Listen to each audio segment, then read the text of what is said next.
Here with us to weigh in on this ongoing feud, the Honorable Doug Ford, Premier of the province of Ontario, Canada. Thank you so much for giving us some of your time today. Talk about this new 25% export tax on the electricity to the U.S. You decided to move forward with it.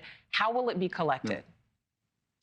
Well, first of all, Nichole, thank you for having me on. I always start off every interview with saying how much I love Americans, and Canadians love Americans. They love the U.S., and I believe Americans love Canadians. I spent 20 years of my life in Chicago and in New Jersey, and in saying that, we have to negotiate through strength. That's the last thing I want to do. I want to send more energy down to the U.S. I want to send more critical minerals to the U.S.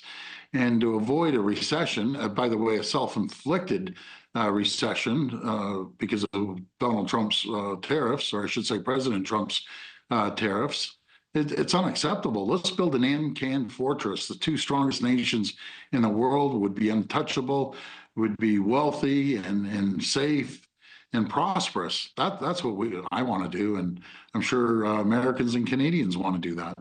You know, and a lot of people have wondered, why this focus on Canada? We know the President Trump, has said his tariffs are about fairness, about stopping illegal drug trafficking. But we also know a small percentage of seized fentanyl comes through our border to the north.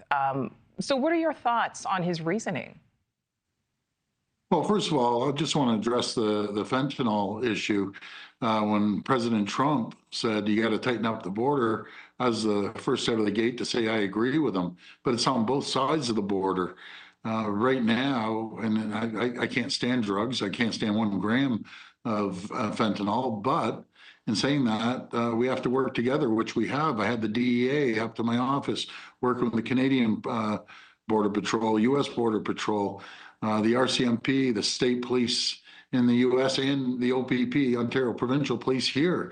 So we've seen a drastic cut on drugs going back from Canada into the U.S. But they showed me a report that tens of kilos, hundreds of kilos of cocaine came across last week, illegal guns, illegals, and it's our job, both countries, to protect our border. So I agree. We put 10,000 personnel on our border.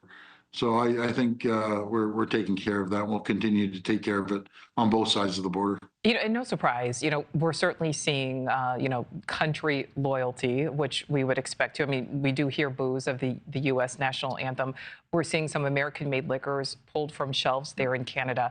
I'd like to listen to some of what the president of the U.S. Distilled Spirits Council said recently. Canada and the provinces in Canada are going to be losing invaluable tax revenue that they enjoy from great American distilled spirits products. I mean, so what are your thoughts there? I mean, losing that revenue, but, on the other hand, I guess that's kind of what the tariff and trade wars are all about. Well, Ontario is the largest purchaser of alcohol in the entire world. We deal with 35 states, 3,600 products, and we're their largest customer. We're the largest customer to California wines, largest customer for bourbons in Kentucky, and a wide range, no matter if it's Texas or other locations. I don't want to do this, but you have to negotiate through strength, and that's one of the tools. And as for the national anthem, it's happening on both sides. I've mentioned to the people of Canada, and I reach out to the people of America, do not boo each other's national anthem.